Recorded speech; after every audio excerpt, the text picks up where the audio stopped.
Hey everyone, quick announcement. Each week, I try to bring you an episode to the show that offers something for everyone. It might be a training tip, insight into a world or national champion's life and how they got to where they are, or it might just be talking sports, the shooting sports in particular, for entertainment purposes.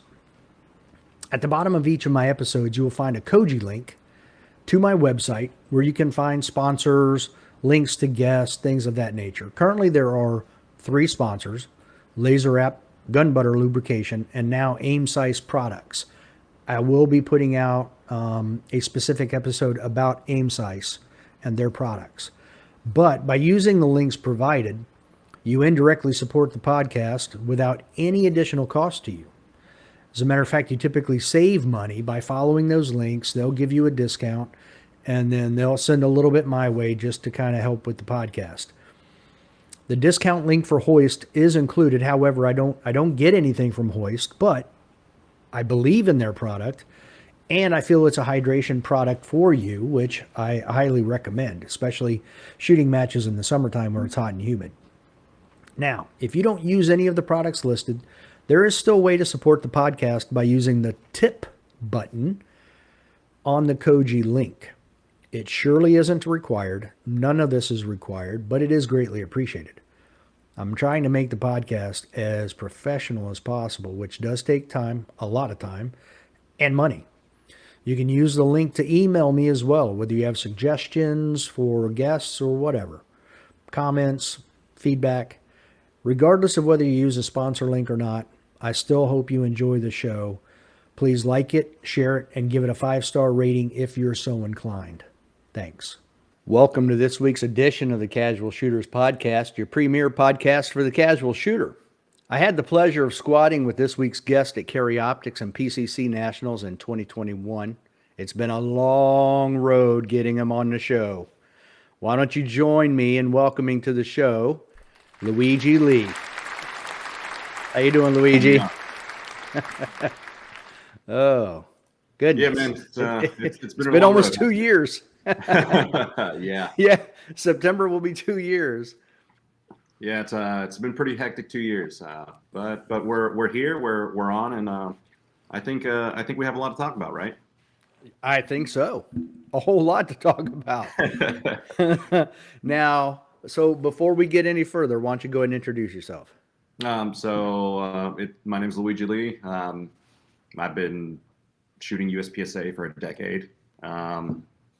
GM Carry Optics, master in a bunch of other divisions, or all of them, except for limited optics since it's too new. I haven't actually shot a local match with classifiers yet.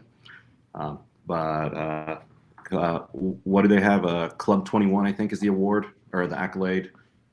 So I am classified in everything. I have shot every division in USPSA and Steel Challenge, just for funsies. So Wow. so yeah, I love this sport. I love everything about it, and that's me. All right. We're going to deep dive into all that here in a minute. But first, I've got to hit you with all the hard questions right up front. Sounds good. All right. First question. What's your favorite movie? Oh, favorite movie. Ooh, like Told trippy ya. movie is probably going to be The Fountain. The Fountain. Yeah, that movie really messed me up when I was younger. I don't think I've ever even heard of it. What is that movie? Hugh Jackman is a surgeon, but he like finds the fountain of youth, and it's like this thing, and it's just really trippy. I mean, I can't really explain it without spoiling a lot, but he's a surgeon, fountain of youth, trippy. Okay. Now that And the soundtrack is phenomenal. okay, now that marijuana is legal, do you not advise being on marijuana and watching that movie? Um, whatever floats your boat, man. Whatever floats your boat. These questions early on are messing you up. I would say mushrooms would be a lot more dangerous, but Oh marijuana. boy. Okay. Yeah, I didn't think of that. Yeah. You've got a lot of Canadian guys that listen to your podcast, so I mean, not that it's really legal, but it's less unlegal. Okay. All right. And for the record, I have never done any of it. Not weed, nothing. So I have no idea. Yes. Yeah, well, I sure have treated a lot of people though who are having bad trips on marijuana. Who knew that could happen? Yeah. Well, I mean, there's a lot of things that can happen with a lot of different chemicals. For sure. All right. If you read, what's your favorite book? I'm a sci-fi nerd, so it's got to be Ender's Game, just because it opened up that whole world by Orson Scott Card. Okay. Yeah. Do you have you read any other sci-fi books? I don't remember if that's a series or just a standalone Oh, book. it's a whole series. I think there's like That's nine what or I 10 thought. books now. Yeah. Okay. So you've read them I all? yeah, I read them all. I think I was probably in like the fourth or fifth grade when I started it. So it really, uh, you got a little kid. He's up against the world, and he learns a lot, and they trick him into some stuff, and it it molded me when I was younger, and then it's even current when you go reread it, 30 years later. Okay. So we could blame Ender's Game for how you are today. Yes, yes, Okay. Fair absolutely. enough. And they made a movie about it a few years ago, which wasn't so bad. Yeah, did it, how well did it follow the storyline? Uh, there were similarities. There were similarities. Okay. Yeah, All right. So not super close, but okay. close enough. All right. You're a sci-fi guy. Who's your favorite superhero? Favorite superhero? Never really thought about that one. Because I'm more of the sci-fi fantasy side of things. The Okay. superhero side, Spider-Man's pretty cool. Deadpool is pretty up there just because he always breaks the fourth wall and he's got a mouth on him. And I was going to and say it seems like your personality a little bit. yeah, yeah, yeah. Well, it depends on which universe you look at the Spider-Man. He's pretty similar too. Favorite gun and caliber, and they don't have to be linked. Like you could enjoy a 45, a 1911, but 9 mil might be your favorite caliber. Um, as much of a meme as it is, but two world wars is actually really important and close to my heart. I do believe that every American should own a 1911 and 45. Um, and I have one. I have an old Springfield. I didn't even buy it new. When I bought it, it already went to like four different nationals. Um, Wow. I just love that gun. It recoils like not nice, but it's just something about putting big holes in paper and having loud recoil in your hand. Um, Okay. so I do have a close near and dear to my heart is 1911s, um, and but yeah, I'd have to say that. I mean, I shoot Walthers primarily and 9 millimeter for the past few years. Um, and they're super comfortable and they recoil great. But caliber, probably 9 millimeter gun, 1911, and 2011s are close similarity to that. So yeah. Yeah, very similar. Okay. All right. Now the last of the icebreaker questions is typically um, for the individual guest. They're not the generic four. And Hmm. yours is why the knee high socks? How'd you get into that?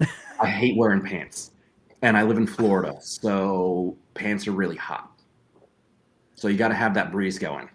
But skin cancer is a realistic thing, and sunscreen is gross, even though we all have to wear it. Yes, I do not. I So, refuse. well, I mean, I've had a lot of close people to me, get get different forms. Some are Right. easily treated, some are not so treated. So, uh, sunscreen as much as you can. But the knee highs, it helps with wearing the shorts and getting that breeze in. And also, how many times have you gotten in your car or gotten home from the range where you take your shoes off, you take your low profile socks or your ankle cut socks, and you just take them off, and your ankles are just disgusting. I wear the knee-high socks, but they're the American flag, so. Yeah. Well, I mean, like I said, every red-blooded American needs a 1911, but we got to There rep the you flag. go. There you go. And I do have a 1911, so I'm good. Okay, good, good. Is it? So now, have you always lived in Florida? Um, uh, I've lived all over. I've lived in Florida, Central Florida, California. I lived a bit in Tennessee, some Texas. I spent quite a bit of my youth, spending summers in Brazil. You know, in the U.S. or like up north, they're like, oh, just send your kid to camp. You know, you go to camp for a week, 2 weeks, 3 weeks, whatever, what have you. My parents would send me to my grandmother's farm in Brazil for 3 months at a time. Wow. And here Yeah. I was thinking you were Italian with Luigi. Well, that's 4 generations removed. They left Oh, northern Italy, went to Brazil. You know, the coffee farming and the cattle thing. okay. That's kind of like one of the guests who used to be on here, or host, I'm sorry, Leo. His name is Leo Teller, so his last name is German, but he's from Central America. His Wow. family's same thing, kind of like your family though. They immigrated from Germany to Central America. So here's this Hispanic guy with a German name. Does he have blonde hair and does he have blue eyes? He does not, and Okay. All right. none of his brothers do either. Yeah. So sometimes when you get those German names in Central and South America, you gotta wonder a bit. For sure. I think they've done some documentaries on that. Yeah, they have. They have. So when did you first shoot a gun? Like pull the trigger on a gun or actually Like your shoot. first introduction? Yeah. Uh, Boy Scouts, I was probably like 12, 11, 12, 13, something like that. Single shot 22, 5 rounds on a target at a summer camp. Okay. Yeah. Did So you not, find that enjoying at the time? yeah, but realistically, I mean, they teach you gun safety. You have like a half an hour, 45 minutes, an hour segment. They teach you gun Right. safety, 4 rules. They say, okay, this is how you get on a rifle. It's a single shot bolt action. You've got a counselor, placing a 22 on the slide. You close the bolt, pull the trigger, and then they do that 4 more times, and you really don't get a feel for it there. Um, we didn't have guns at the house growing up. My parents don't really not gun people. Brothers never really had guns. I turned 21, uh, went out, did my concealed carry permit, and bought a Beretta. That Was was it was that just because of name recognition or?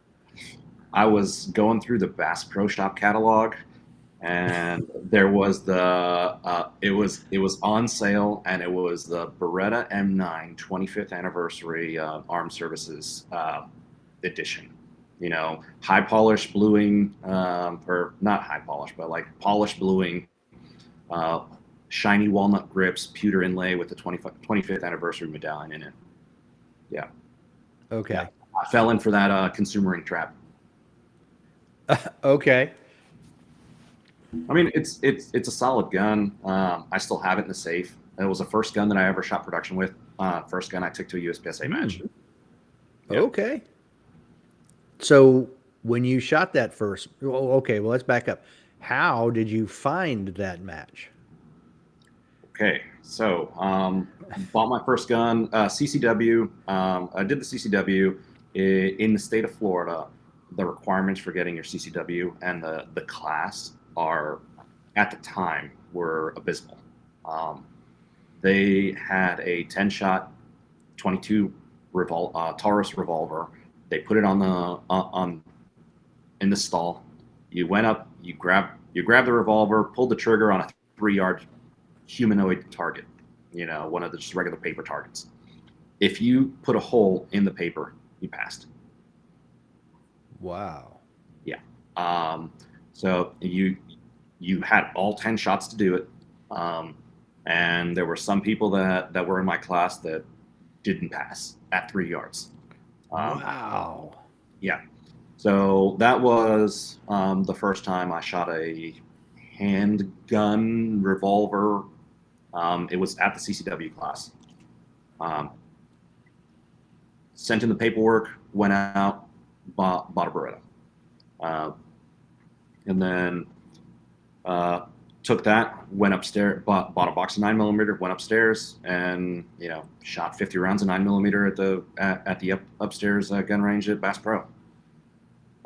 That was the first time I shot enough to get a feel for it. And I was like, wow, this is hard. Okay. Yeah. And then So did you then start what did you do to start making yourself better? Because obviously at some point you're like, I need to shoot more. This is hard. And then how did you actually go, oh, I want to go compete or I want to go to this match? Um, so I shot a handful of times, and then I moved to California shortly after. So Oh boy. I, yeah, yeah. Uh, it's really interesting over there. Even back then when I lived out there, I didn't really go to the range. So I was like, how do you get better without actually shooting? So Google search. The first thing that came up was IDPA websites, things about IDPA, stuff like that. And then second thing was IPSC. I had no idea what USPSA was. Now I was like, what can we do? So I learned a little bit about dry fire, not much, not anything significant. And then spent about 2 years in California, moved back to Florida, and it just so happened that there was a USPSA club about 10 minutes from the house. Uh, so went out. The first thing they had was a practice night, really free form. Did that.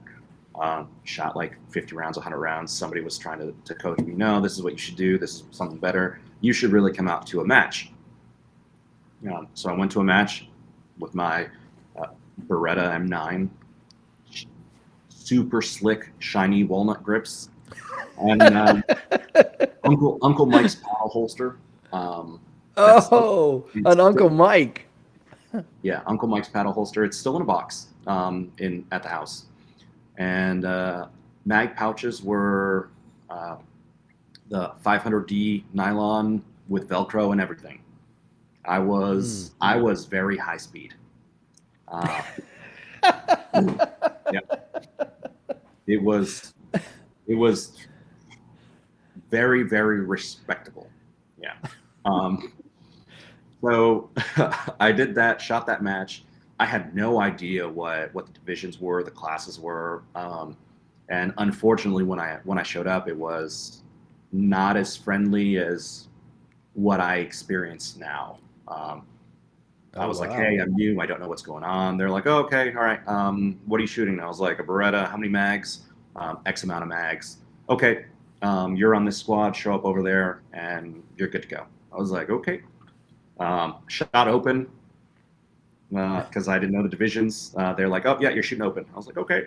Um, I did have the 10-round mags though, or 15, but I loaded them to 10 because I knew that much. Uh, and then shot dead last in open. I don't even know what it was overall. It was, like I said, over a decade ago. But that kind of influenced me for the subsequent years. I try to help out the new guys as much as possible and do all that stuff. Now, It's overwhelming. did they put you in open maliciously? Because it sounds like you could have been in limited or something else. I when I showed up, they're like, "What are you shooting?" And I was like, "I've got a Beretta," and I didn't say what division. They put me in open. Right. It's the easiest catch-all. I mean, at that time, nobody had PCCs or anything like that, so it. Uh, and I know there are certain matches that if you don't tell them what they are, what you're shooting, they will put you in open automatically, just because it is the biggest catch-all. And if you know enough about the sport, if you know what your divisions are, you see that you're registered in open, and you're damn sure going to change your things. Um, but if you don't know, you just don't know. Right. Yeah. Yeah, I mean, you're brand new, first match ever, so you wouldn't yeah, know. yeah. It was eye opening. So I shot my first match, and I just fell in love. Because I was like, Okay. oh, I've always done to the static range. I've always been, hey, let's just put holes in paper, 5, 10, 15, 25 yards indoor, um, and shot like dynamic shooting, and it's a whole different ball game. And I was just like, I got hooked. Yeah, it most definitely is. Now but you seem to shoot a lot of IDPA as well. Um, it took me a number of years before I actually shot an IDPA match. Um, I never I wasn't one of those snobs where say I wouldn't shoot IDPA. I just before I went, I read the rules and I knew the rule set. I heard what people were saying about it. It's two different games. Um, For sure. and, and at the time, USPSA was what I enjoyed. IDPA was a lot slower pace. It's a lot more accurate. There was a lot of not quantitative issues. Like it was judgment calls. Oh, your pinky toe is outside of that sight line, so you're getting procedural here, and I don't really like that. I've been in sports where you have a lot of judgment calls. It's not concrete. It's judgmental. It's emotional. It's whatever it is. So I'd rather have I put holes in these targets with X amount of times, and I did not step out of these lines. I have concrete information. Um, so IDPA, I didn't really like it. And then Walther started doing the contingency program back in the day. And they're like, oh, well, IDPA is involved. I was like, oh, well, I guess I got to shoot IDPA too, just for funsies. So you can blame Walter for me shooting IDPA. All right. So end games for your personality, or Ender's games for personality, and Walther for IDPA. Okay. Yeah, yep, yep. We're making a list. Is this Now, a secret personality attribute traits exam, and I didn't know about I, it? I can't say until the end. Okay, all right. Um, now, you said you were involved in some other sports. What other sports have you done? So we breed Great Danes. So I'm the AKC I, stuff. I have two. You have two? I just spent 20,000 on one, Luigi. Oh, what happened? Bloat? Spleen. Oh, Bessie's, come here. Come here, come here, come here, baby. So this baby girl right here, Oh yeah. she does not have a spleen. Beautiful. Oh wow. Uh, Really? we we thought she bloated, and Okay. it was her spleen that twisted. Well, they did x-rays. Like we had one Dane that the belly twisted. Uh-huh. Um, it was probably 10 years ago now, and maybe longer. But so I knew when he was having issues. It was really weird. His appetite started going. He's 180 pounds. He's a Okay, so it's big a ass big one. Great Dane. Yeah, he's big. He actually got bigger than his dad because we had his dad, and his dad died last year of osteosarcoma within 30 days of being diagnosed. It sucked. Oh, that sucks. That's terrible. I'm Yeah, so it blew big chunks. But anyway, so his appetite started going, and this is a dog that would paw you every time it was mealtime. He'd come over and paw you and go, "Hey, dinner time, lunchtime, breakfast, sorry. whatever." Yeah. And then it went to, there was a day where he didn't eat. My wife was leaving for Hawaii the next day, and I said, I'm taking him to the emergency vet. The vet, they did x-rays. They're like, well, the radiologist doesn't like the belly, what they're seeing. Mhm. But she made a comment. She's a Great Dane, and she goes, but man, that spleen is big. And the radiologist was like, well, they can be big. Took him back the next night to get more x-rays of the belly. Mhm. Belly looked great. And she made the comment. She's like, man, his spleen just looks big. And I'm like, doc, look, I'm a paramedic. I get this stuff. I said, is there a chance that something's causing a white blood cell count to go up and it's inflaming his spleen? She's like, well, I can draw blood and check. I'm like, let's do it. Man, the blood work came back, looked like lymphoma. It was horrible. And over a course of a week and a half, 2 weeks, he got worse and worse and worse. He got all the way down to, his weight got into the upper 140s, and he looked like a Holocaust victim. I've never seen a dog that big, weigh almost 150 pounds, and look like a Holocaust victim. Oh, that's so. And we had an internal medicine doctor working with him who was at Virginia Tech for 20 years as a professor, as well as a vet and all this other stuff. And he couldn't figure it out. He's like, you know what? I just recommend we take his spleen out because his white blood cell count, normal high is 17,000. His at one point almost reached 100,000. And I was like, doc, I'm afraid of end organ failure and some other stuff. He's like, let's just take the spleen, and the surgeon will check everything in the abdomen. No lumps, no tumors, no sources of infection. He said that spleen was so big. And this guy's probably 6'1", 6'2", height-wise. He said he could make a belt all the way around his waist, and he held his hands like that when he did it. When he made the around, so like 6 to 8 inches tall all the way around his waist. And he's got some rare condition that we're still dealing with, that 70% that have this die within 12 months. They either die on their own or they have to be euthanized. So Well, guess he's what? anemic. He's going to be part of that 30%. He is going to be part of that 30%. Yeah. We are busting our ass to make sure he is part of that 30%. So He will be. Don't worry. So interesting that you have Great Danes. That's awesome. Yeah, we breed them. Love Great Danes. So yeah, it's a very long time ago. Somebody wanted to get a dog, and my requirement for the dog was I don't want to have to bend over to pet it. Okay. Yeah. Mission accomplished. Yeah. So Great Danes it is. Yep.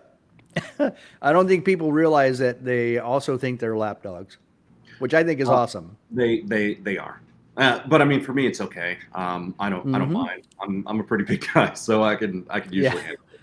Yeah, you got the lap room there. You're good. Yeah. Yeah, I love it. Very social dogs. Now, at what point did you decide that just going to a match and competing wasn't enough? Like you wanted to actually get better and do something? Are you asking the get better side or the do something side? Sure. Are those two different questions? Oh yeah, absolutely. So my first match was in January of 2013.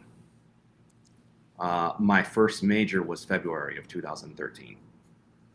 Oh, okay. And I'm not sure if you're familiar or ever shot it, but Florida Open, it was considered one of the hardest matches in the country. I shot the last Florida Open that Shannon ran. Phenomenal match. Yes. That one was a great match. So I pretty much shot every Florida Open from 2013 all the way up to the year after Shannon stopped. Okay. I gave Frank the benefit of the doubt to do one more. I didn't like how everything came about, within the match that year. So I decided not to shoot it this year. How do you want change? You vote with your dollar. So Mm-hmm. I chose not to go this year. So 2023, I chose not to go. And from what I heard, I made the right decision. Uh, Mm. uh, so yeah, first major was a month later, a month and a half later. Um, I was actually classified by then because we had our like the week before, I think, was our yearly picnic match at the local club, which was an all classifier match. So first major match ever, like just 6 weeks into shooting USPSA, first place production D class. Yeah, Wow. I You know, know, right? it's funny. I was about to ask you what your classification was, but you answered it. But when I had Shannon on, he said his goal with the Florida Open was to make people quit shooting. That's how hard he would make them. Yes, that was what he said, and the South Florida section coordinator, his name's Dave Jenkins. He used to help Shannon. They're really close friends. Um, he also had that mentality. One year, people complained about all the no shoots, right? Because it was that hard. So the following year, they colluded together and they decided to not have any no shoots at the match, not one. Or sorry, they ended up needing two for clamshells. Uh, but other than those two that were on the movers that they needed, because the movers they weren't, you couldn't do them with hardcover. It had to be no shoots. So they, yeah, that one was even harder than the year before, and they complained about the no shoots and they didn't get any. Yeah. Be careful what you ask for. You're talking half targets, one shot per at like 20, 25 yards. Yeah, yeah, it was a very fun match. But you see, I was never really super competitive in this. It I enjoy doing this. I enjoy the, Okay. the camaraderie. I enjoy the atmosphere. I just enjoy hanging out with people. Uh, Okay. the shooting is fun, but it's not like I'm out there like I got to win at all cost. That's just not me. Eh, So So was making GM then just the byproduct of you shooting and enjoying it and just getting better naturally? uh, I never really cared about the classifications because you hear things like paper GM or or sandbagger or whatever the terms are. Right. What I liked to know where I ended up at majors, and that's why I shot so many. Because to me, you, that's where your test of skill is how do you compare to the best of the best. If it's at nationals or if it's at Florida Open, where you have all these international shooters come in, um, or even traveling outside of the country, it's to me majors with enough competition. That's where you actually know. I mean, you can be a big fish in a little pond. You can be the best guy at your local match, and then you go to your section, and if your section doesn't really have anybody in it either, you might think you're hot shit there too. You go to nationals and you're shooting 70, 80% maybe. So I never really cared about the classifiers, and it took me, I think it was like 8 years to make GM because I just wanted to go hang out, shoot, and do things like that. The sitting there training the strict fundamentals that were required at the time to make GM. It was all stand and deliver, and that's not fun to me. I left the static range because it wasn't fun to me. I wanted to go move Yeah. and shit. Uh, Now, headquarters has been doing a lot better with moving and shooting for different classifiers, and even after classifier nationals and frostproof, they're doing a lot better with the new series. Although it looks like the looking through Carry Optics Nationals matchbook, there is a stage that looks like the old 99 style classifier. There's three. There's three. Yeah. Yeah, Um, there are two for sure. I don't, right off the top of my hand, I can't or head, I can't think of the third. You've got the there's cluster of four. You have a cluster of four, and then you have Yep. two that are shoot one side, reload, shoot the other side. Okay, Um, yeah, I know what you're talking about. That's like 18 or 19. That's a late stage it's one. We had this conversation with a very good shooter and we ran the numbers. It's 56 shots out of a like 400 and something. It ends up being like 16% of the match, or 12% of the match. Yeah, Um, that makes sense because it's 444. yeah, it's So 444. 56 would be right about there. Yep. Yeah, so it's over 10% of the match, just in stand and deliver, and we were talking about it, and we have a bet going that nobody in the top three is going to actually win those stages. Um, Oh, it, yeah, I don't think it's going to be anybody in the top three that finishes the match are going to win those three stages. It's probably going to be some high level master that is wickedly good at the draws and draw and deliver, and really fast reloads, because those things are really good for the Instagram. well, and I mean, Jay Bill's a GM. He is very quick with that. So You have those There's a those lot of short ones guys. like that, yeah. Yeah. Because I mean, I really don't like throwing names out there, but look at somebody like JJ, Mm-hmm. arguably one of the best shooters on the planet, and you can Sure. ask him straight up. He's like, I can't split for shit. Well, he doesn't really say that, but he says he can't split really good. um, Okay. so I mean, you have something where it's like, yeah, hey, you got to shoot 16 rounds with a reload in between. Um, I know B class guys that can do 11 and 12 splits and hit alphas, but you ask them to move, they're not going to do anything. You ask them to get in and get out, they're not really good, because they everybody likes practicing build drills, or some people. Right. So it that's what my estimation is. Those three stage winners are not going to be in the top three of the match. Okay. Those last couple stages at the very end, the two big ones, that'll Yeah, be interesting because that'll be where the super squad will end up at the very end. So two yeah. large. I didn't really inspect the matchbook this year. Just somebody reached out to me and they're, hey, what do you think about this? And we were talking about it, because I'm actually not going to Carry Optics Nationals this year.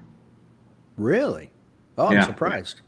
yeah. I'm skipping Carry Optics Nationals this year. I'll do Iron Sight in Ohio and then IDPA Worlds that following week. So I'm just going to do one trip out of it. Okay. So so then you've never really done a lot of practice then to try to bump yourself up into top 20 or top 10, nothing like that. Honestly, if I have trained, it was always because somebody wanted to go out, um, and I would train as a group. Do coaching, do training, do stuff like that. My training was not the smart way. Um, you know how I said that we had a club that was about 10 minutes from the house? Um, they shot events every Thursday, 2 Sundays, and 2 Tuesdays every month.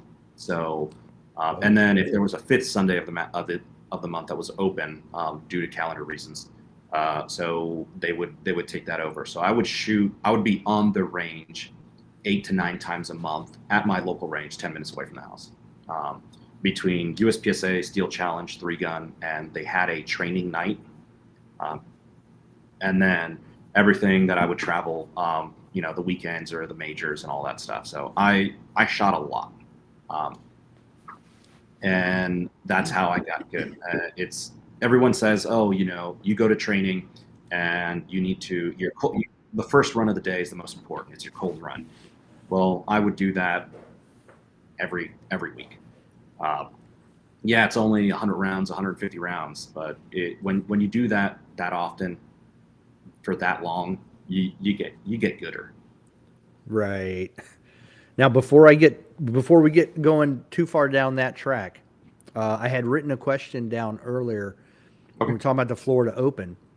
Shannon lives in Florida. You live in Florida, so I don't know how much you guys may run into each other. But are you aware? Because I haven't talked to Shannon since since last nationals. Are Okay. you aware of if he has any plans of starting an annual match somewhere that would be like the old style Florida Open? So the floor, he does not have the rights to Florida Open. That's a Frank Garcia thing. Right, but I mean a style like, somewhere else where he'll just do his own thing, but bring that difficulty to another range. I think he's focused on other things right now. He's involved with the Shoot Sig program. Yeah, okay. I didn't know how much into that he was, but okay. I Um, know he he's was. he's involved with that. Okay. Very very involved with that. To what extent, I don't know if he would want being public, but he's involved with that. Okay. Um, he still Yeah, has he's the posted publicly. Yeah, so he still has the Shannon Smith shooting. Shannon Smith shooting. He still has that, and he still does training. I actually ran into him on the range a few months ago. I was in OK Corral training somebody, and I saw him doing an event. And actually, I'll see him next weekend at the Shoot Sig event in South Florida. Okay. Tell him Dave Riddle wants him to start a new Florida Open somewhere. How about is we call it the Florida closed Okay. and make it just that hard. I like it. Now, how long did you shoot that Beretta before you switched to something else?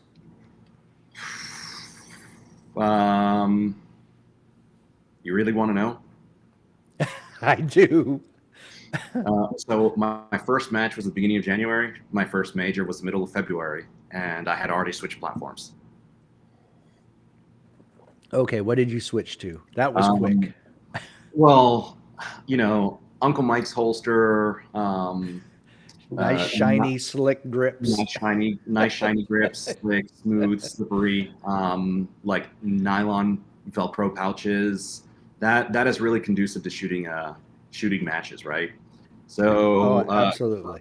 one of the guys I was shooting a lot. I think I shot 6 matches between my first major.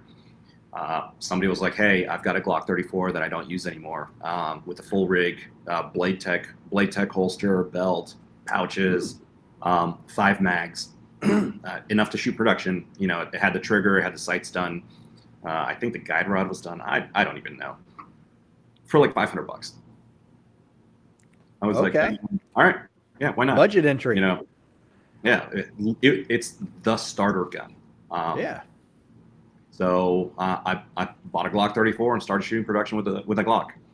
And I ran that gun for a few years. And then I bought a limited gun. And I shot limited for a few years. But yeah, so by the time I got to Florida Open, I'd already switched platforms, shot a Glock. Funny story about that is I showed up and I shot on Friday, and I misplaced a magazine. And Florida Open is not an easy match, and you don't want to shoot that match in production with 4 mags. So Mm, I had to borrow somebody's practice mags to shoot the match, okay.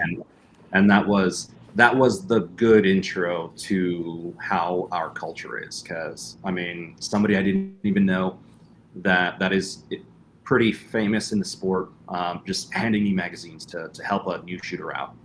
Uh, so that That's instilled awesome. that instilled a lot in me, and it's how I've carried the rest of my shooting career. If somebody's gun goes down, it's, hey, I've got a spare gun, I've got a spare rig, I've got ammo, um, and yeah, that influenced me for forever.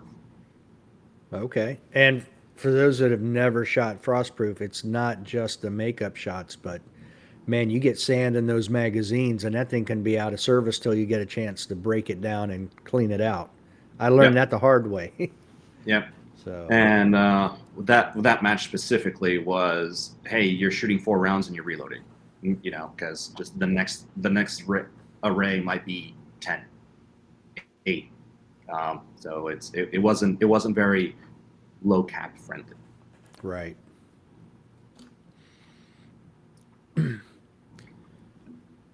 Now, how long? Okay, so at what point did you and Walther find each other? Um, they started a contingency program, and I borrowed a Walther. I shot a Walther at a match. I think it was Area 6 one year, and that's when it all fell apart. I kind of did a lot because I was traveling a lot already, and then now they're saying, hey, if you shoot and win stuff, we'll give you money. And I was like, I'm already spending all this money anyways. Might as well try to recoup some of the cost. And there's a few of us that did the same thing, and it just so happens that we might all be wearing Walter shirts now. Yeah. Now, which model are you? I know you've shot the Q5. Are you shooting that, or are you fighting or shooting the PDP? Um, so Thailand, I shot the steel frame. I shot the Q5 steel. And Okay. then when I came back, I've been shooting the PDP a lot, just because with my setup how it is, it ends up being just like a quarter of an ounce, a little too heavy for the IDPA weight limit. So instead of bouncing around between two different guns, it's easier just to stick to one. So I've been shooting a 4.5 inch PDP for a bit now. Okay. How do you like the recoil difference between the two? It's a little snappier, and that's not usually what I go for. But there's some companies that put, you know, brass parts and steel guide rods and all that stuff, and you can Right. tame it up enough. So the gun's fine. I mean, it's not the Indian, it's not the arrow, it's the Indian. So just we do what we got to do with what we have. Um, Right. I was shooting the rival, the Poly mhm. Canic, And I see that steel and frame in the background right there. yeah. Well, that's where I was headed. I put the brass backstrap on the rival and some other stuff, Mhm. brass base pads, things like that. But man, when I shot that steel gun, the I was actually pretty surprised how much It less recoil there is with that thing, and noise even. It's even Yeah. quiet. I was Um, like, "Whoa." so I test fired one of those. I did a little bit of training with one of those, and afterwards I got on the phone and I called Nils and I was like, what magic did you do to this? And it's a solid gun. For the price point, it's phenomenal. Yeah, but when I walked off the range, I was like, "Now I know why guys shoot steel guns because there was a definite difference." To a certain extent. Like I've shot. I don't know if you've ever played with one, but like an AO1, an LD. The gun weighs 50 something ounces. With Whoa. with brass grips and a dot and all this other stuff. I mean, it's a boat anchor, and it gets to a point where having weight isn't always a good thing. Like, um, I'm pretty good on the move, I would say, and I'm a pretty big guy, so recoil didn't always affect me much. Um, when I go to a heavier gun, it slows me down. So I don't know if the trade off is there for someone like me. Um, it, grip strength fundamentals. You, you can, yeah, it recoils nicer, and you might be able to shoot on the move a little bit easier, kind of like shooting open. Uh, but I think the transitions and just the ability of movement is it favors a lighter gun. I mean, take Jay Beal for example. He's shooting a plastic gun now, and he shot a plastic gun before. But if you were to put, a 55-ounce metal gun in his hand, is he gonna be able to manipulate the gun as fast? And he's known for that. He's known for really fast draws, reloads, and his dry fire is ridiculous. Right. Um, how would the weight affect him? I mean, yeah, you could train it out, but it's inertia, it's mass. You really you physically can't break the laws of physics. Um, I feel like there's a happy medium in there. Like I feel like once you get over 45 ounces, you're starting to see diminishing returns at that point, you know?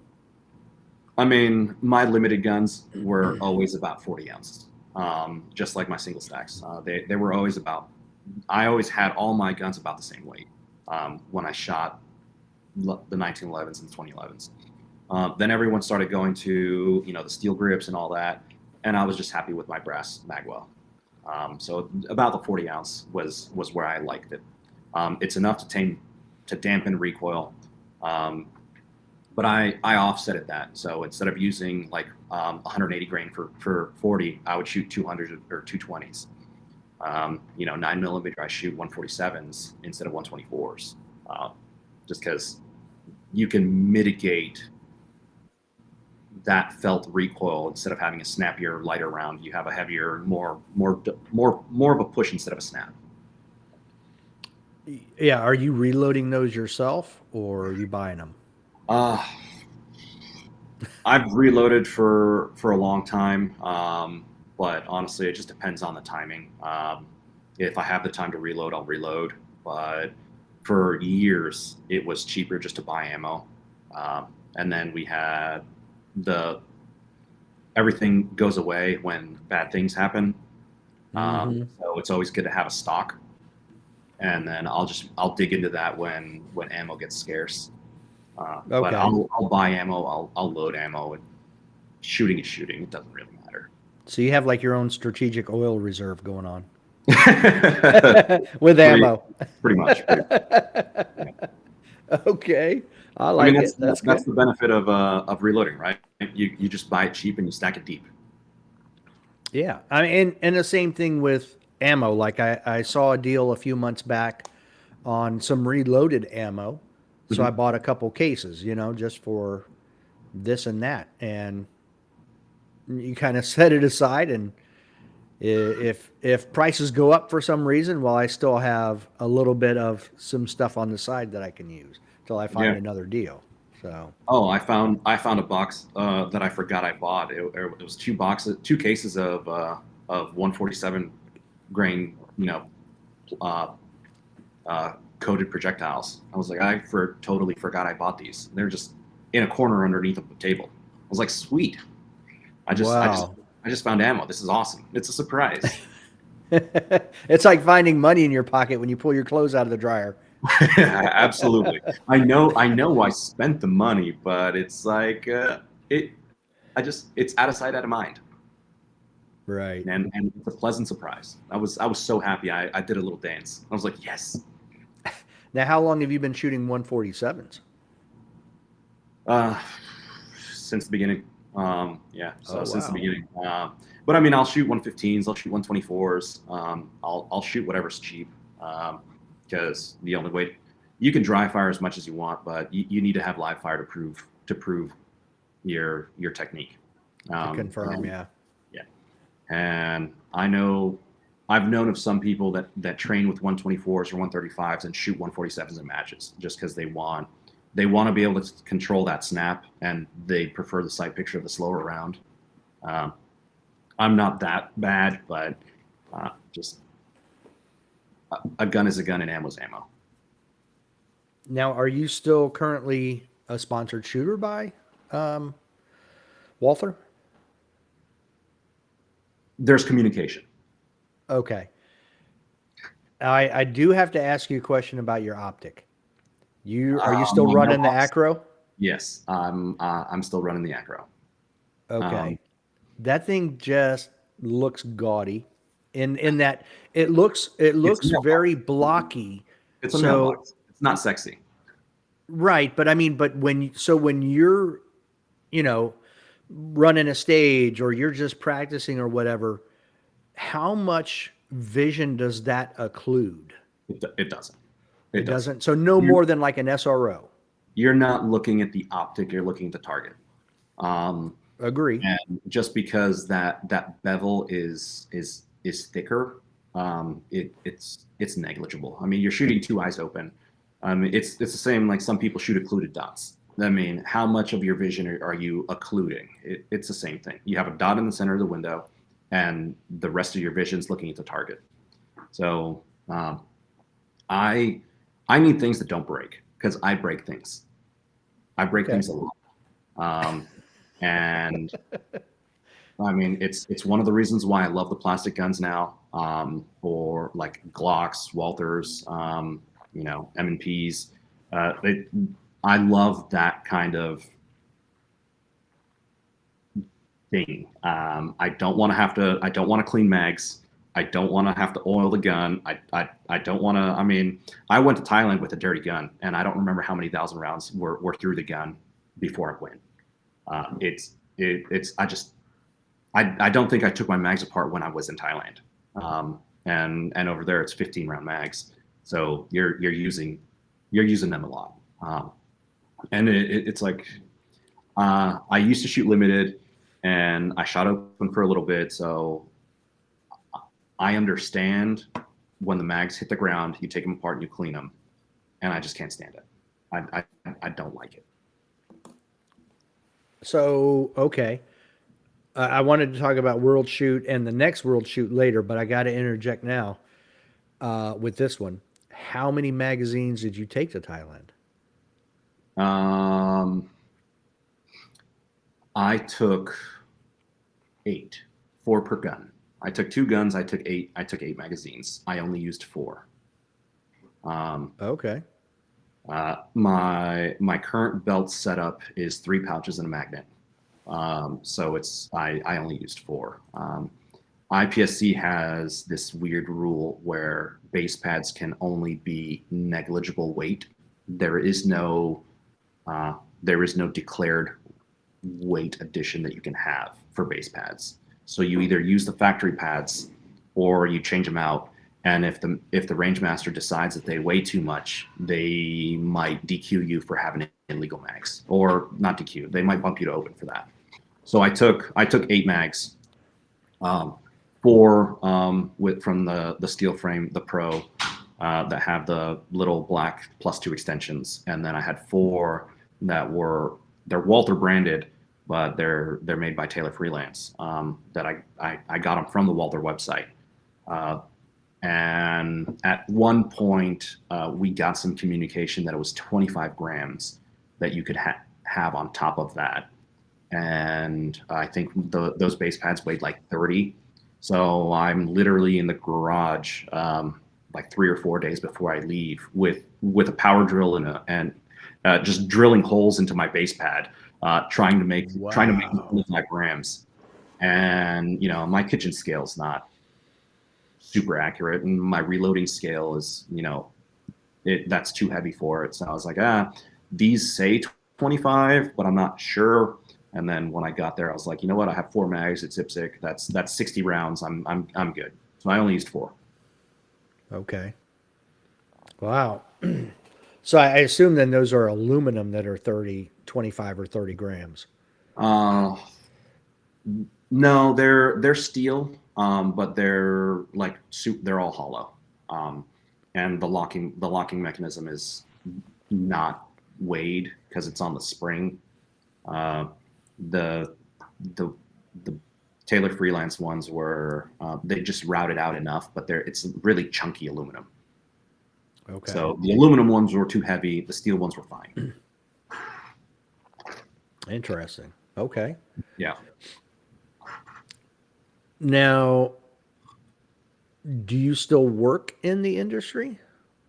Um, no. Okay. I'm not technically in the industry now. I mean, I still have all my contacts, and people still ask me questions, and I help with different sponsors with design, T&E, R&D. I'm still very involved that way. But Paycheck at the end of the year? No. 1099s, some. Okay. Yeah.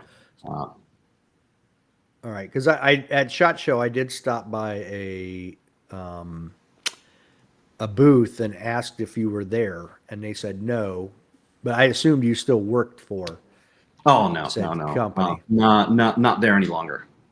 Okay. Yeah. Now, are you an RO or a CRO or anything? I am a CRO. And at what point did you decide you were going to do that? I So 2013 first match, fell in love. First major was the following month. Yep. And then the first time I worked a major match was 2 months after that. Now, did you get your RO in between those, or did you get it Uh, I after did that? I did not get it in between those. Donna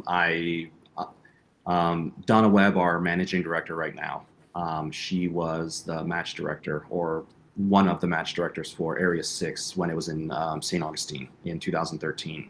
So I sent her an email and I was like, hey, do you need some help? I'm not an RO. I'm not certified. I don't know what the hell I'm doing. Um, I'm very blunt. What you see is what you get. There's no games behind it. So I was like, hey, no idea, but I'm new to this, and they said the best way to learn is to work. So what do you need? She's like, yeah, we'll take you. We'll be glad to. So I worked that. I helped pace targets and I took paper backups. That's what I did. But I learned enough. I learned a lot. But by that time, I was already helping out at my local club. And then a few months later, we did an RO class at my local club. I took that class and, got my certification in 2013. And I don't remember when I got my CRO certification, but it took a few years, just because coordination, timing. Okay. I've been a CRO for probably 5 years, 6 years, something like that. And it's been a long road.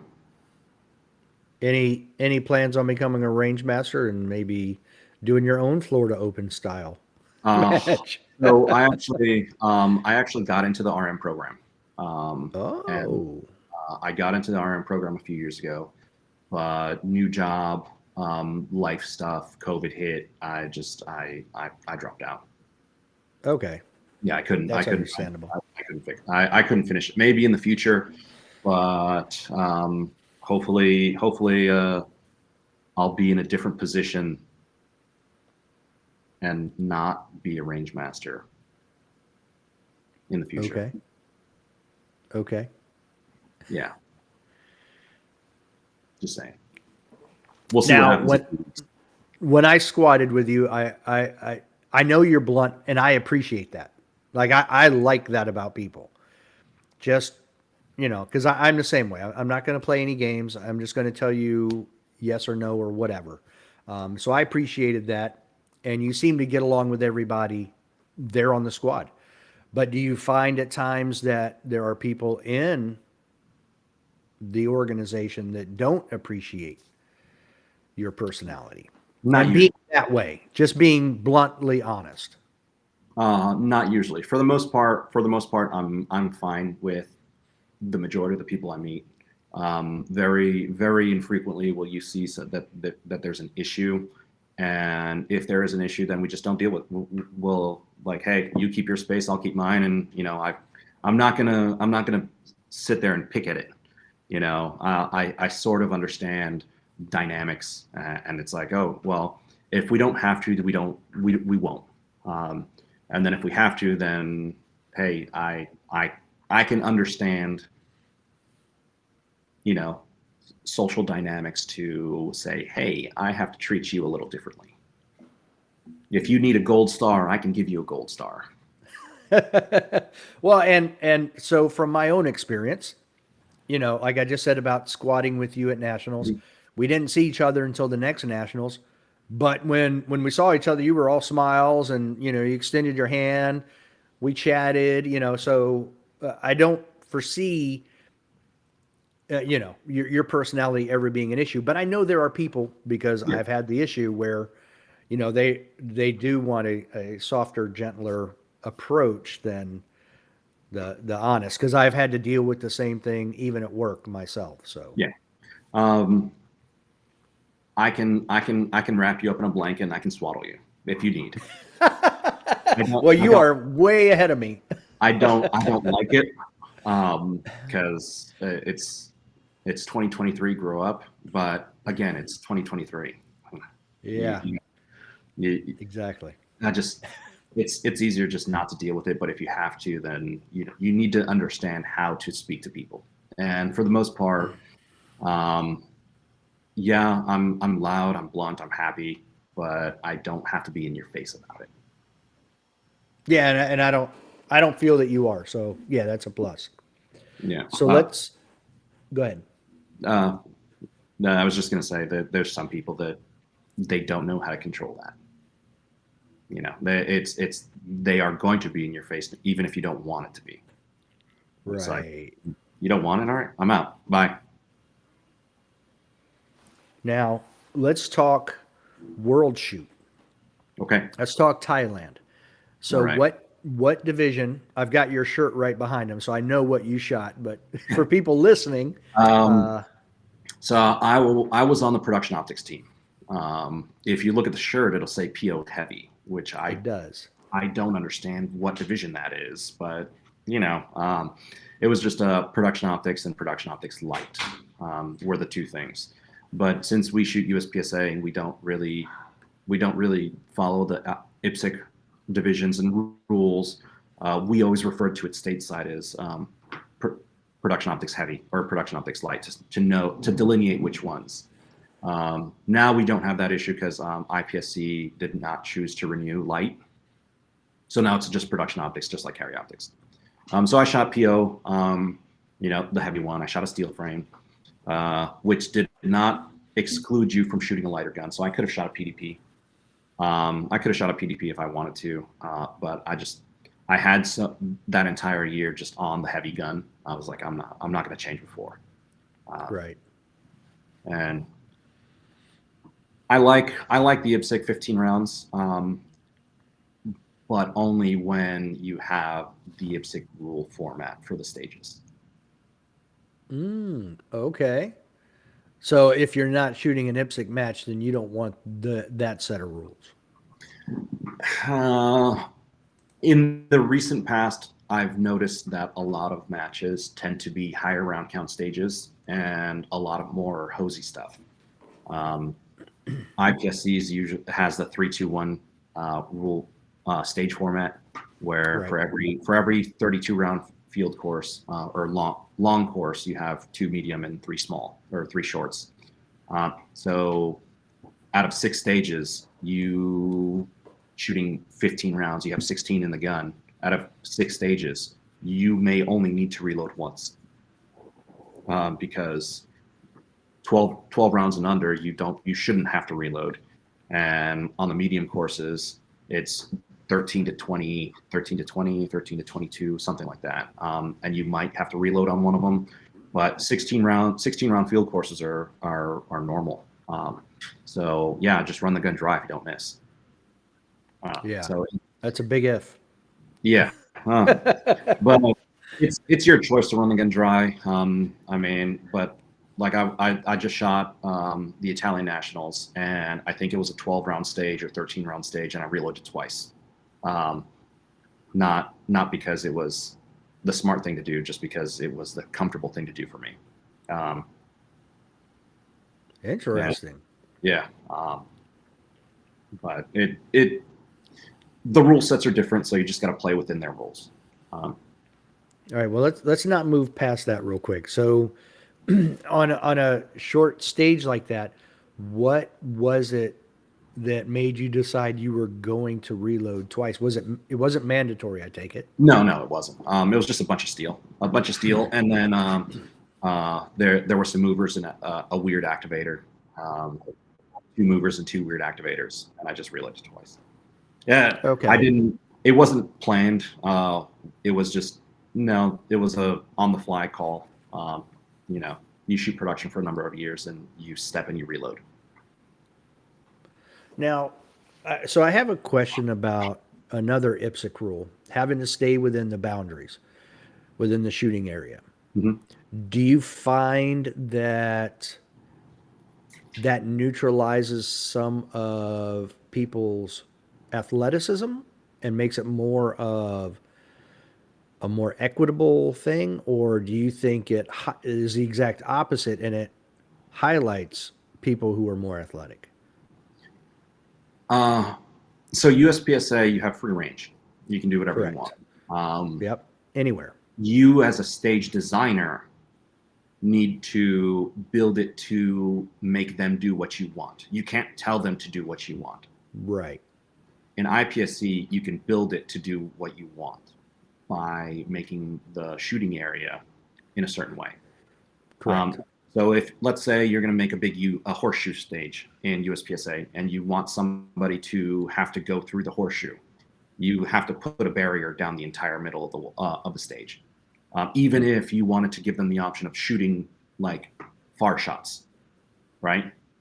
In IPSC, you can just say, no, this is the horseshoe. You're shooting this way. Right. I mean, how many stages in USPSA that you've seen? Hey, are you going to shoot everything from the back, or are you going to go up and shoot something close? In USPSA, you have to build it to where they can't just run around. In IPSC, you just build it. You really can't do shooting boxes because you have to connect all the shooting areas. So it's a little more intensive on building it that way, but also it's a little less intensive because you just have fault lines and they have to follow it. And if you have two fault lines or two areas that are close enough together that connect that you can jump over, I mean, you're allowed to. You just can't touch in between. Right. And that's a foot fault, correct? It's not just a foot fault. It's a procedural per every shot until you get back in. Oh, okay. Well, but what I mean is, like, let's say you step outside of the quote unquote shooting area, so Yeah. outside of the boundary, and you step back in and then you shoot. Is that allowed? No, you're fine. You're fine. Oh, So okay. you can drop step out. You can, if you slip and you cut a corner and you're like, oh, I stepped out. You just have to get back in where you left before you continue. But let's say okay. you jump and you cut a corner and you step out, then you're just getting one shot until you get back in. So you can easily zero stage, easily. Okay. So if you have a Y-shaped shooting area and you literally run from the top of one Y to the top of the other, so you run out and Yeah. back in, hmm and then you start shooting, is One there shot per, or it's one per okay. shot until you're done, until you get back into where you were. So you'd have to run back to where you left the area and then run. Okay. And then you run. Ooh, yeah, that'd be easy to zero. Yeah. Okay. And if you're not used to it and you play and you go from one game to the other and you jump back and forth and you forget, yeah, it's I've seen people do because I've shot IPSC nationals in the U.S. for since I started. I think I've missed one, and or two. I missed two, and you'll see people that aren't used to it. They'll run out and they'll get into 5-10 yards away, and they're like, oh crap. They have to run all the way back and then run around. It's kind of humorous every now and then, but it's unfortunate for them because they just forgot. Right. Yeah, I get that. So, and I guess what I was asking was, let's use JJ as an example, because the guy's got quick feet, he's got a lot of athleticism. His splits might not be the fastest, but his feet are. Mhm. So at like World Shoot Thailand, do those rule sets of having to stay within the boundaries, do you think they hamper him, or do you think they give him an advantage because he can do that maneuvering quicker than others? So IPSC is usually a lot more technical, and Well, I just it's mean the movement within the stage, though. the way the stages were designed. I think it's a No wash. advantage. I Okay. don't. Okay. I really don't think so. Not saying that if we shot the same 30 stages that we shot in Thailand in the U.S. with the USPSA rules, would he not have won? I don't think it would have mattered. Okay. All right. Because I've never shot an IPSC match. So I've always wondered how that rule set difference right there would affect those people who are quicker. Is it more of an advantage or does it not matter? But It here you're usually saying it really it usually doesn't doesn't matter. matter. Okay. Because everyone, if you're allowed to cut corners, you're cutting corners at the same speed. If you're allowed to, or if you're not. But if you're within the confines of an area, uh, IPSC usually won't make you run a zigzag just to run a zigzag. Um, you're zigging to make a shot, then you're zagging to make another shot. They're not going to say, "Hey, this isn't a rat race. You have to run around in a circle, just to shoot a shot." It's usually not like that. Oh, that's going to be a good sound bite. You're zigging to do this and zagging to do another. That's pretty good. So, how did you enjoy World Shoot and those um, stages? it was fun. It wasn't the first time I've shot like really long matches, um, but it was a feat. It was 5 days of shooting on 6 days. So we had a break day. We were lucky enough that we had 3 days of shooting, a break, and then 2 days. Um, but six you're doing 6 stages a day. It's it goes really fast. By the time you shoot your 6th day of the stage of the day, you're like, oh, I'm just getting warmed up, and then you're done. Uh, it Humidity was crazy, and I'm from South Florida. Humidity was crazy. It was hot. The stages were I really enjoyed them. I like that technical shooting. I like a lot of movement. I really disliked how our rule set was before, where you'd have a short course, so you can only be in 2 shooting positions. With the most recent rule change, that's out the window. So now stage designers have a lot more leeway in what they want to do, and I like that. I'm very excited to see how match directors and stage designers take advantage of that. Okay. So, what did you do on your day break? I see an elephant in your past. That was actually at the opening ceremony. Oh, Yeah, they had okay. they had some elephants out front. They had it was an event. Um, if you've never shot an IPSC match abroad, I do highly recommend going to one of the big ones. Any of the level 4 regionals, Pan American, African handgun, Europeans, uh, Australasia, any of the big level 4 matches. Extreme Euros is also one of the great ones. Any of the big ones that are multi-day shooting, that are going to have 5, 6, 700 shooters, that have an actual opening ceremony, an actual closing ceremony. Unfortunately, most of the big matches that I've seen here in the U.S., the IPSC matches, they just don't hold up. Um, Hmm. yeah, they don't. Like the Pan American that we had this year or last year, which is our level 4 regional match. Uh, it didn't hold up. Not from the stuff that I've experienced before. Okay. Did you shoot our 9 days of nationals when it was in Frostproof? I did not.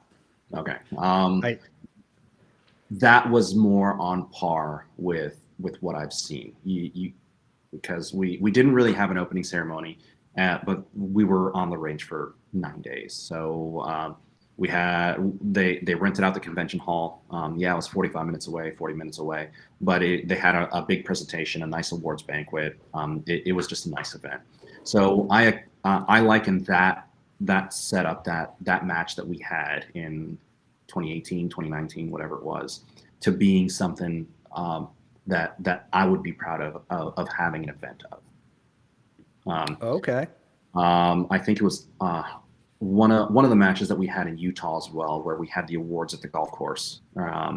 That one was a great event as well, where it's a closing ceremony. It's an awards banquet that's legit. IDPA always has a good one at the end of the year for their nationals. Their awards banquet's always pretty legit. Okay. Now, a couple of things. How do you like we'll come back to what you're talking about now, but how do you like the 3-2-1 format? Do you like that better than the way we I do it love where it. there's no, okay. I love it. The 3-2-1 I think is a little too focused on short courses, but like a 2-2-1 or a straight 1-1-1 would be great. There's certain matches that have, quietly put those in. Like I think it was Area 8 one year Yep. that nobody said anything, and then it just so happened that they designed a 3-2-1 match, and then the Yep. match director was like, "Hey, guess what? I did this," and everyone's like, "Oh, that was cool."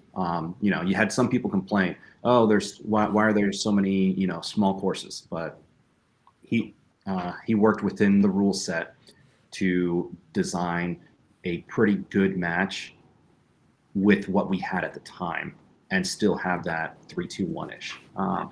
But like you go to Area 3 for how many years? It was all 32 round field courses and then one double bay where it was 16 and 16. That it's just really high round count. And it does, for the most part, unless you have good stage designers, favor the guys who can move real fast and shoot real fast, and not the more technical guy that knows how to come in, knows how to come out. And yeah, he might split not as fast. Um, just saying, just saying. Now, how how does all right? So Carry Optics Nationals, huge wait list for this year. I think they're over what, 200, I think. It was at one point I was like number 167 because the whole system crashed as I got on. Yeah. So there was that 6 minute period where half of us couldn't do anything and we got on a wait list. Yeah. But you look at things like Thailand, and I know that's a big, huge match Mm-hmm. over 5 days. But when I was looking at the numbers, they had like 1,300 shooters. Yeah. And you can actually talk to Jake Martins about it because he's been running our nationals for how many years now. And I've sat down and I've talked to him a lot, as a friend, but also as a competitor and as a match director. The issue that we have is space. Okay. Thailand had 30 stages, 30 bays.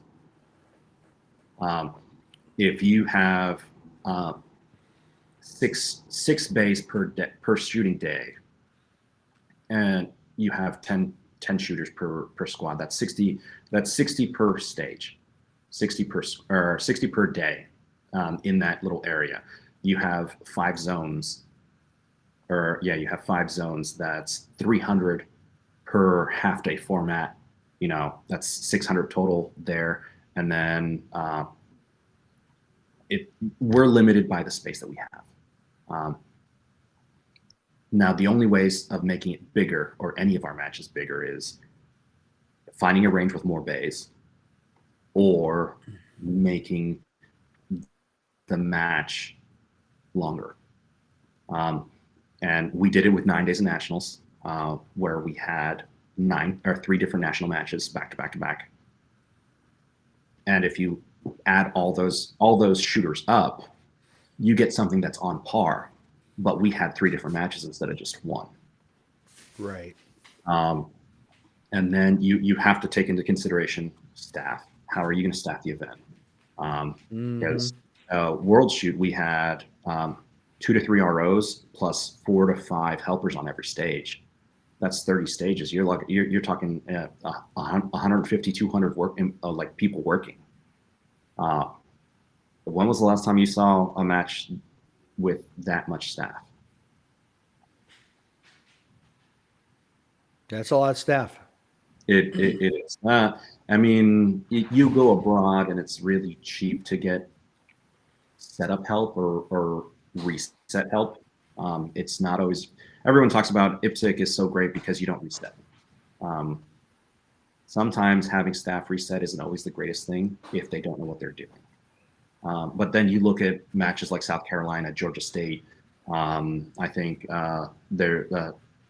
Kentucky was just one that had staff reset. That they're not that they're pioneering it, but they're bringing it back to the U.S. and they're doing a great job because the staff knows what to do, how to do it, when to do it. Were you able to get into nationals? I know you said you were at like 160 something. No, I'm like 80 something or 90 something now on the list with the last email. Okay. But I was talking to Riley Bowman yesterday, Mhm. and I said at this point I probably wouldn't because of the meniscus. It's Mhm. taken a little bit longer. I tore one like 11 years ago, but Yeah.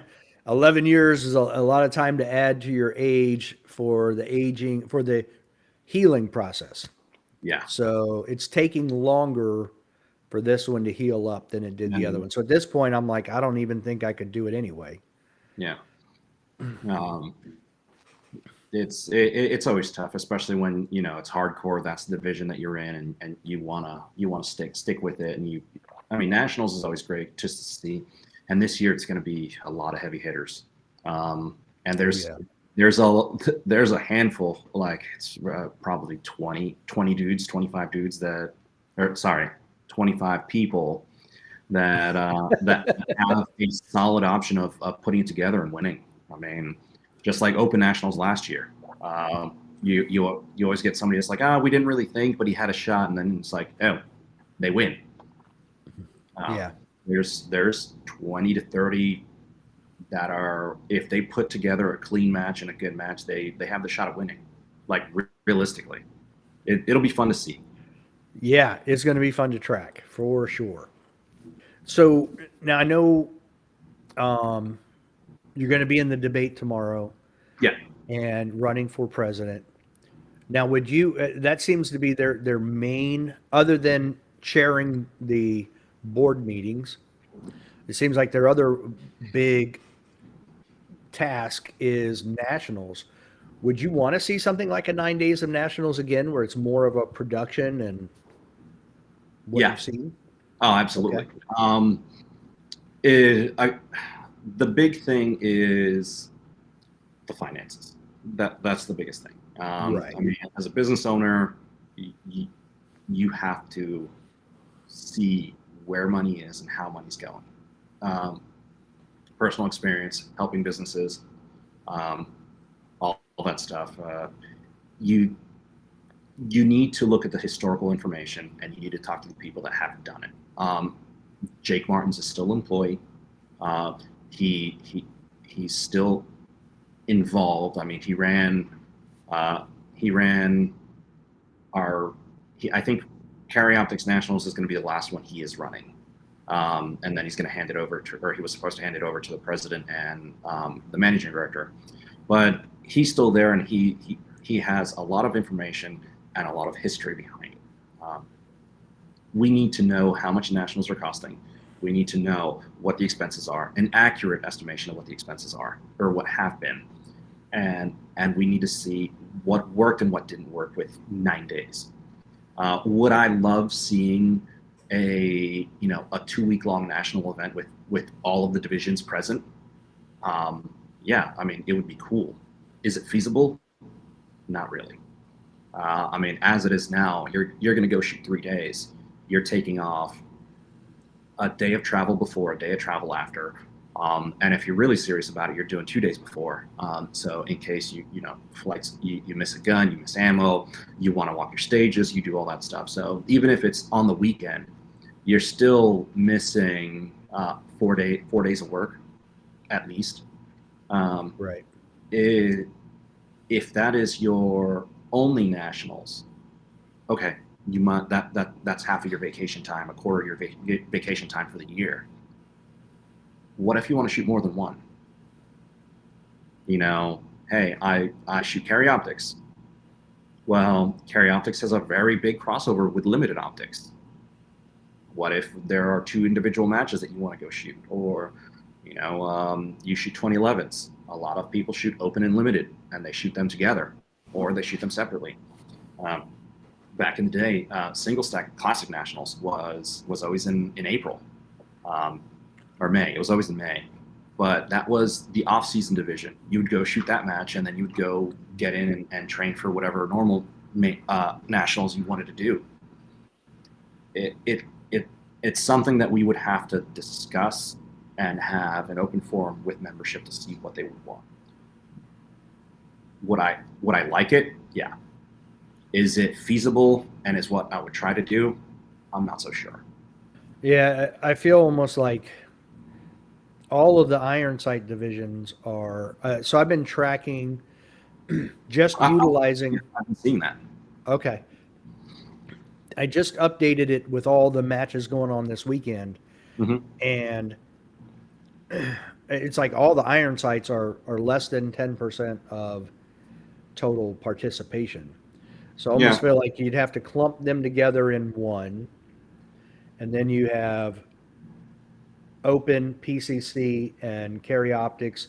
If limited optics gets uh, adopted next year, then you would have that to add in. But I almost feel like it's going to be an iron sights, an optic, and then a PCC. You know what I mean, or something like that. We sort of had this back and forth on in communication. I think it was like last week or 2 weeks ago. It's There are so many national events now, um, between iron sights, between carry optics, open PCC, and then two gun IPSC nationals, world speed steel, three Right. gun. Uh, yeah, we can outsource them because that within our bylaws, the president can appoint a match director and outsource. It's what we've been doing with IPSC nationals for years. Um, it's what we're doing with three gun nationals this year. So but it's still, if we're going to put our name on it, we need to make sure that it's going to be a good event. I agree. And how do we do that? And how do we figure out how? At what point do we need to let go or consolidate? Um, every major event in the shooting world that I have been involved with, or that I know people that are involved with, their nationals is a loss leader. Um, every major nationals, they lose money. They're supposed to lose money. It's what brings, it's the culmination of the sport. Uh, how do you offset that cost? Do you, if we're only losing money on one event, or if we're losing money on 5, 6, 7 different events, Right. what is in our budget and how do we deal with it? And I know this is more of a conversation for the debate, but how do we handle that? How, if we don't have the information in front of us, how can we actually make a serious guesstimate, and a plan? Right. Yeah, I agree. Yeah, I mean, you've got two gun, three gun, or multi gun. I mean, you've got all kinds of. Plus, I mean, they have the steel challenge. There's just a lot going There on. is certain, since we still don't have the audit from last year, we can look at some of the stuff from the years before. Uh, we can estimate how much was lost per event, but we can't because of the way the finances were handled. So we can just average, and it's not accurate information.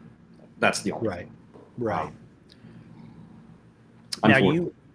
you've been doing a lot of. It seems to me, but it seems like you've been doing a bunch of international traveling and shooting lately? Uh, I try to make one a year. Okay. Um, I've been trying to make one a year since my first one. I did the Pan American in Brazil in 2015, and since then I've tried to make one international match at least a year. So I've done Ecuador, I've done Aruba, I just did Italy, Thailand, uh, Saint Lucia, I've Brazil. I try to do one a year. Um, it's just good because I mean, realistically, let's say you're gonna travel to Dragons Cup in West Texas. Uh, there's not much to do in West Texas. There's not much to do in Odessa. But Marco and Billy put on a phenomenal event, right? I went to the first one, and then I just worked this year's. I tried. I couldn't make last year's just scheduling conflict, but I tried to support the good events, the good matches, and you know, like I said earlier, you got to vote with your dollar. And I've known Marco for a number of years. Billy's a great dude, and I wanted to help him. So I was like, hey, my schedule cleared up. It was like not even 10 days before. I was like, hey, do you guys still need help? And they're like, Billy's like, I no, we've got 50 something staff. It's what 12 stages, something like that. He's 50 something staff members. He's like, no, we should be good. And then I got a call from Bob Youngs, like 20 minutes later. He's like, hey, were you serious about working? And I was like, yeah, but Billy said he probably didn't need help. He's like, I have you a CRO on a stage. You're done. You're coming. I was like, okay, all right, done. Because from 50 something confirmed staff members that they were going to have originally, they ended up with like 40 and change. As a match director, you know that staff always drops out. You're always going to have you're always going to have people that, hey, something comes up, hey, I can't make it, hey, my flight got delayed. You're going to lose out. So Bob had the wherewithal of trying to stack it a little heavy, and then we still ended up with enough to run a solid match. So it was great. Billy and Marco, they always treat us good. But you just have to you have to see something like that. Coming back to my original point, is going to Odessa. There's not much to do there. The rental cars were expensive, the hotels were expensive, and the flights to get there are astronomical. Sometimes it's cheaper just to fly to the Caribbean and go spend a weekend on the beach. So originally the plan was to go to the Swiss International Ultra match in northern Italy. When I originally saw the flights and the plans, the flights were cheaper than flying to Odessa. Wow. The car was cheaper than getting a car in Odessa, and the hotels. You're in northern Italy. I mean, there's like hostels and Airbnbs and like little tiny chalets everywhere. The whole trip would have cost me less going to northern Italy to shoot the Swiss International Ultra match, which was technically their nationals, than it would have been for me to fly to Odessa just to shoot the match. Wow. And living in South Florida, the same thing with the Caribbean. I mean, the last time I went to Aruba to shoot a match there, the flights were $200 something out of Miami, and the hotels $100 a night because it's a tourist town. The hotels are always cheap, so people are like, oh, I'm locked into the U.S. There's so many matches in the U.S. that are great that I want to go to, and yes, they are, but at what point do you just want to travel out of the country and say, hey, I'm going to go do something different? I'm going to go use my dollars to experience something new and meet different people. Because I mean, you've been traveling all over in the U.S. for the past few years. Every match we go to, every majors, usually the same faces. Unfortunately, we've got 30-something thousand members in USPSA. How many of them actually shoot a level 2, level 3, level 4 match? That's a good question. I'm sure there aren't that many. I'm sure there's a lot of repeat customers. Yes. So and I have this example personally. Is I've got a really good friend of mine that shoots locally in South Florida. He's been shooting USPSA, and he has a number. He has a member number, and he's been doing it for almost 20 years. Right? He's a solid. He's a solid A class, classified A class shooter. He's been shooting limited for a number of years. He just picked up carry optics gun. Solid A class. He can put master level 1 runs when he wants to.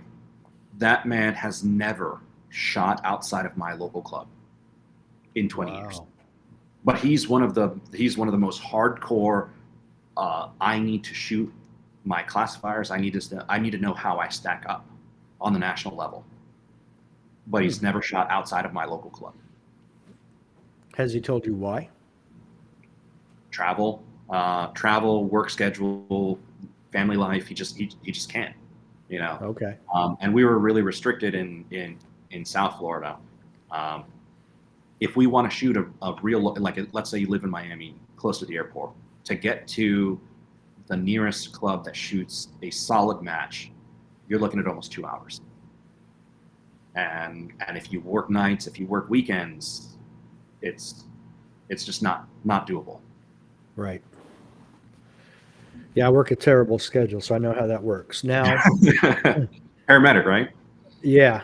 Yeah. So I work 72 hours in a week. So when we were talking going to nationals, at a minimum, I take 72 hours off, sometimes 96 hours. Yeah. Just to go to a single nationals. And that's if your schedule coincides to your shifts that you're scheduled. Now, what if you're backloaded on one week and you're front loaded on the next week, and that's when nationals is? Unless you can play switcheroo with your fellow coworkers, say, hey, can you cover this? That's a lot of PTO. Mm-hmm. It is. Absolutely. Now, I want to, since you do travel around quite a bit, I've talked to people about international travel in the past, and Italy is one of those places that stood out to me. Like, it's one of the scarier places because they're very particular about ammo, are they not? Up until 2 years ago, 9x19 was a restricted caliber. Right. Okay. But that changed. 2 years ago, a little less than 2 years ago, they released it. So you can come in with 9mm now. Okay. There is a restriction on how much ammo you can have on your person for an Italian national. But nobody ever listens to that. I think the restriction is like 200 rounds with another 1,500 at home of loaded ammo. These guys don't care. I mean, I came in with 800 rounds, and the permits that they gave me was for 400 per serial number. But I came in with 800, no problem. The one thing that was of note is all the serialized numbers have to be on your permit. So if your barrel is an aftermarket barrel, or if it's a replacement barrel, all the serial numbers on the gun have to be listed on the permit. So I came in with one full gun and a gun that had a separate top end, a different top end, a replacement one. So I had to have 3 serial numbers on my paperwork, which I was not aware of until I got there. I got to the airport. They're like, "Hey, these numbers don't match. It's not on your permit." And I was like, "Oh." They just told me what's the serial number on the gun, and the guy's like, "Oh, no, that's fine," and he just wrote all 3 serial numbers down, and it was like, "Hey, you're good to go." I was like, "Okay." So it was pretty easy. It wasn't as bad as what some people might have had. Okay. So what would be if you gave one piece of advice to someone who you're saying, everybody should travel out of the States and shoot a match a year, what would be your number one piece of travel advice? Have a point of contact wherever you're going. Somebody relatively important, I hope. Now, is that like a match director, or is that like someone in government in the other country? When I went to Brazil in 2015, I almost got arrested because I was sent the incorrect papers. Um, Oh, yeah, and Brazil has this thing where you need to clear customs, but then the military needs to clear the firearms. Um, well, it was supposed to be held or taken care of by the organizers, and they dropped the ball on that one. So, unless I spoke the language, because my mother's Brazilian, unless I knew the language and I had connections in the military to get everything cleared up, um, the federal police were already on the way down to customs to detain me. oh, Um, wow. yeah, so I was able to get through to one of my good friends that were in higher up in the military. He was able to call one of the commanders in the next town over, the next city over. He was in charge of the other airport, um, and he was able to get it cleared up. And so I released my firearm, released my ammo, left him there at the airport, and I came back a week later to pick him up. Oh, Um, wow. uh, Okay. Same thing happened last year to a buddy of mine, but he at least flew into the airport that has a lot of firearms that come in, um, so they didn't threaten to arrest him. They just said, "Hey, we don't have the military here scheduled to clear your serial numbers and your firearms to make sure everything's approved." So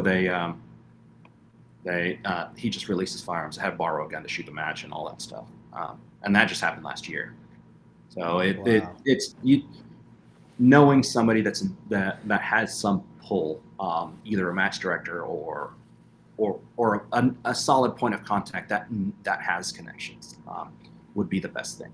Uh, when it's a bigger match like Extreme Euro or we did Thailand for World Shoot, when it's a national event and people know, it's a little different. But if you're going to like a smaller match, something like that, it's always good to have some form of connection there. Make sure all your paperwork's in check, and if you know anybody that has done it before, just see what their experience was and how to deal with it there.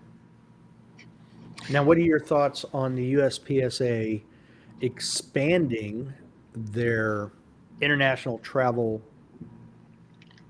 Good policy challenge. procedures, but where maybe maybe there's a way where they can provide more assistance to members who are looking to travel overseas, so that let's say you do get voted in as the president, then they could there's a way for members to contact the USPSA if they're traveling outside of the country to shoot, and then maybe they can get that member in touch with someone who's been to that country before, Hmm.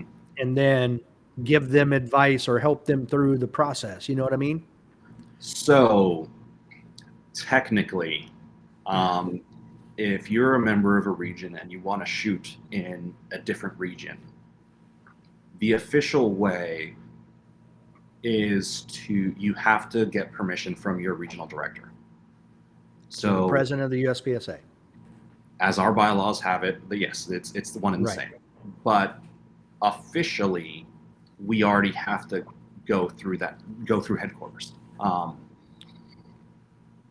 As we all know, with policies and procedures, nothing ever gets followed. I only ever had to do that once, where I actually had to reach out to headquarters to get a letter sent to another organization saying, yes, this is a member in good standing. Okay. World Shoot was automatically done because they're the ones who took care of registration. So Right. by nature, we didn't have to say, hey, are we in good standing? The only other time I had to do that was when I went to Brazil for Pan American. Every other match that I've traveled internationally for, they never cared. They just, yep, I know you, you're good, you're fine. Um, Okay. it might be a unique thing just because of who I am and the people I know and how long I've been in the sport. If It's the you're, socks. it might be the socks. If it's Jim Bob, from Timbuktu, it might be a little different just because you don't have that name recognition there. Um, I don't see how much more difficult it would be. Just say if we have a record of how many times we've said, hey, this person had wanted to go to that region to do this thing. I mean, it would be pretty easy to implement a spreadsheet or just a database on headquarters side to be able to do that. But hey, one RD emailing another RD, hey, what's the easiest way of getting in? You know, it'd be pretty easy communication. Okay. That's why when I travel internationally, I'm Luigi Lee. People know me. Might not always be the smartest thing to do there, but yeah, let me know how that works out for you. Okay, I will. All right. So my last question I have for you is, what does your make ready look like? uh, um, I am not one of these GM make ready guys. Um, very rarely do I even take a sight picture. It's usually stick the mag in, rack it. I do take the mag out and just double check to make sure a round came out. Stick it back in, holster, check. Usually check to see the dot is on. I do have a thing where I do grab the first mag and I make sure there's ammo in it because I've done that once or twice where I loaded an empty mag. And then not always, but I'll fix my hat, fix my ears, and then get ready to go. Usually takes 10 seconds, 15 seconds at most. So stage 19, 2 years ago with the ammo can, did you follow the same process on that one? I'm not sure if I remember that one. All I know is I left the ammo can and took the procedural for it, right? I think. Yeah. Yeah. You took it all the way down. And how did you do?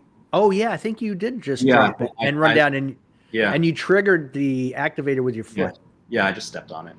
I mean, like I said before, I, I'm not really in this to win this. I know I don't spend the time to win nationals. Um, have I gotten close? I've been top 10 before. Um, in the field that we have at like Carry Optics this year, I don't think I would get anywhere near that. Top 16 I've done a few times. Uh, top 20, but third at IPSC Nationals. Yeah, I've done that. But winning in nationals, I know that I don't spend the time behind it to do it. I mean, we just have so much other stuff in life that takes Right. precedent and priority. Uh, we just, I know I don't have the time for it. Do I love it? Yes. Do I enjoy it? Yes. Am I going to keep doing this until I can't? Yes. Uh, do I have any crazy ideas that I'm going to be a national or a world champ? Not a chance. But I know that. Right. And that's not your goal. So I get it. I can hold my own, you know, and do some things, some pretty quick, but I'm not gonna in where I live, it's just not conceivable for me to go train every week. Um, yeah, I could dry fire more, but there's always other stuff that I need to take care of instead. All right. Fair enough. Well, Luigi, that's all I had. Was there anything that you wanted to touch on that we didn't or expand on? I think we did a pretty good job. But you didn't ask me what my favorite food was, so I mean, I was a little disappointed. And We're not done. All right, let's go there. What's your favorite food? um, I born and raised in Miami, and sort of spent a lot of time in Brazil. So rice and beans with a side of meat. Yeah, Okay. I mean, that could be Cajun too. it could be. It could be white rice, black beans, and some piece of cow is my. A piece of cow. Okay. I mean, I pretty much eat anything that moves, but a piece of cow, maybe maybe some sautéed onions on top with a side salad, olive oil and balsamic vinegar as a dressing. It's sliced up quickly tomatoes. becoming dinner time right now. Uh, You're making me hungry. yeah. But yeah, I David, it don't know was, if I could narrow it down to one thing because I like fish, I like beef, raw I, fish, cooked fish, beef, it I doesn't love eating. matter. Love eating, Yeah, and everything that you're saying, I'm picking up what you're putting down. But my go-to, it's your just go-to. it's from my childhood. Uh, Okay, white rice, black beans, piece of cow. I Yeah. like it. Can't go wrong. But yeah, David, thanks very much for having me. I Thank know you. it took a while to get me on here, but it's like, I mean, I'm doing this from a hotel room, so I see. it's Yeah. it's pretty hectic. But yeah, man, thanks again, and hopefully I'll Thank see you. you sooner than a year. Yes, hopefully so. Yeah. But yeah, man. I'll at least see you tomorrow. Oh yeah. Hopefully that one that'll be a very interesting event. Yes, it will. Yes, All it right, will. brother. All Uh, right. Great talking to you, and we'll catch up soon. All right. Take care, Luigi. All right. Until next time. Don't be a little bitch. Yeah.